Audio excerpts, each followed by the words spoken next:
spider can. Spins a web any size, catches thieves just like flies. Look out, here comes the Spider-Man. Is he strong? Listen, bud, he's got radioactive blood. Can he swing from a thread? Take a look overhead. Hey there goes the Spider-Man. In the chill of night, at the scene of a crime, like a streak of light, he arrives just in time. Spider-Man, Spider-Man, friendly neighborhood Spider-Man. Wealth and fame, he's ignored. Action is his reward to him. Life is a great big hang-up. Wherever there's a hang-up, you'll find the Spider-Man.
1962.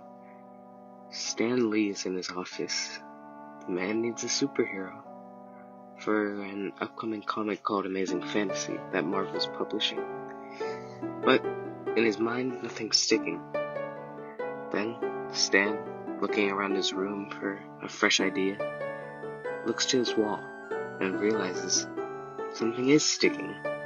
That fly to the wall. That fly is sticking to the wall. What if there was a superhero who could stick to walls? And boom, just like that, Spider-Man was born. And flash forward 60 years to the 12th of January, 2022.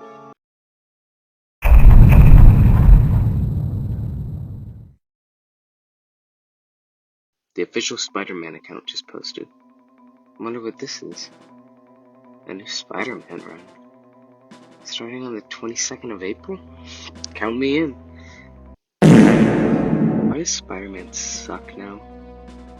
What is making this book so abhorrently terrible? It's the writers. I'm not even gonna joke with you. Hi, I'm Jace. I'm here to talk to you about Spider-Man. Now, just to be clear, this video is going to be covering a little bit more than just the new Amazing Spider-Man.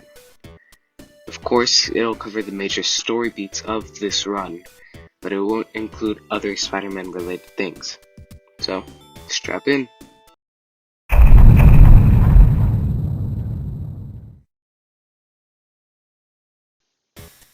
Spider-Man, as we know him, is a very tragic character. One who has gone through loss after loss again and again. Uncle Ben, Gwen Stacy, Harry Osborn. Hell, he's seen Aunt May die like 3 times. And most recently, the love of his life, Mary Jane Watson. Back in November of 2007, the infamous story known as One More Day was released.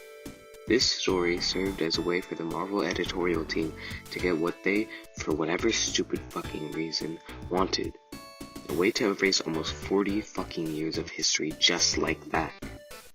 Basically, if you don't know somehow, One More Day revolves around the Civil War event that was happening around this time, in which Aunt May is shot and killed by one of Wilson Fisk's hired snipers. Spider-Man, instead of accepting the fact that Aunt May is gone, and how he's gonna protect New York to reflect on what May would want for him, instead makes a super fucking dumb, out of character decision to go and beg for a way to get May back. Eventually, after he's asked Doctor Strange to help him, to which he denies, the fucking devil appears and is basically like, "Hey Peter, do you want your aunt back? Okay, give me your marriage." So, Peter, being written horribly out of character, decides, yeah, why not? And gives up the literal love of his life just to save this decrepit old woman who's been on her deathbed long before the Civil War event. You might be asking, how does this have anything to do with the recent Spider-Man run? Well, it's because for whatever reason, Marvel Editorial have this reasoning in their mind that Spider-Man can't be happy. He must always suffer. So, let's jump into the book.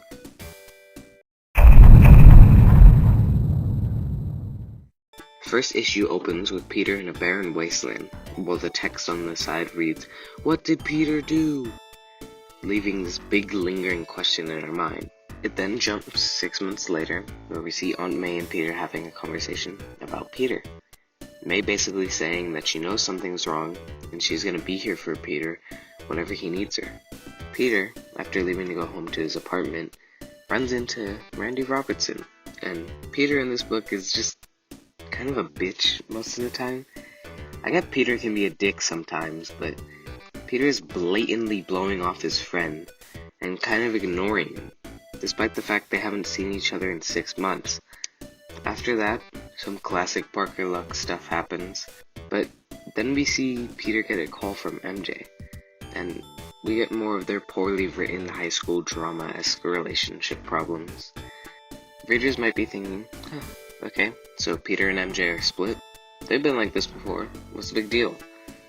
But then someone calls out for Mary Jane, and through the door walks fucking Paul. Then some other bullshit happens. Tombstone asks Peter for Spider-Man's help, then Tombstone beats the fuck out of him, and Peter gets kidnapped and forced into slavery by Tombstone. And Tombstone almost takes off Spidey's mask and to kill him, but Peter begs for him not to, and for whatever reason he obliges. Then some more boring shit happens, yada yada. Wait, what? Spider-Man starts working for Norman Osborn? You mean Peter Parker is working with the man who killed the love of his life by throwing her off a bridge? Then, what else? Black Cat's back, but for whatever reason, Peter starts acting all childish around her, and also says his whole body shakes like jello when they... But what does any of this have to do with what Peter did to deserve this bullshit? Nothing, really. None of this has really anything to do with it. So, yeah. Issue 21. This is a story arc we've been waiting for around a year now. It opens 1 year before the events of the beginning of the book. Peter and MJ are in some sort of hell, New York, and while here, Peter and MJ meet Paul, so he tags along with them. After a little bit, a portal opens that could send them back home, so Peter, being Peter, tries to get everyone home. But I guess Paul didn't get the memo, or this was secretly Paul's plan all along. Paul pushes Peter through the fucking portal, trapping Paul and Mary Jane in this hell New York, and Peter, landing back in this field, immediately starts running to try and find a way to get MJ back. And instead of asking for help from fellow heroes, he decides instead, nope, let me beat them up. Captain America and the Fantastic Four. He also robs the Fantastic Four, and he works with Norman Osborn to help him get to MJ. And Peter makes it back, and even manages to save them. And so Peter and MJ reunite, and she tells him she doesn't care about him anymore, because she cheated on Peter and had 2 kids with Paul, while Peter betrayed every fiber of his character to come and save her. And as of right now, issue 26 is next, and who knows, maybe it'll be better. Probably. Oh, wait, I got a notification.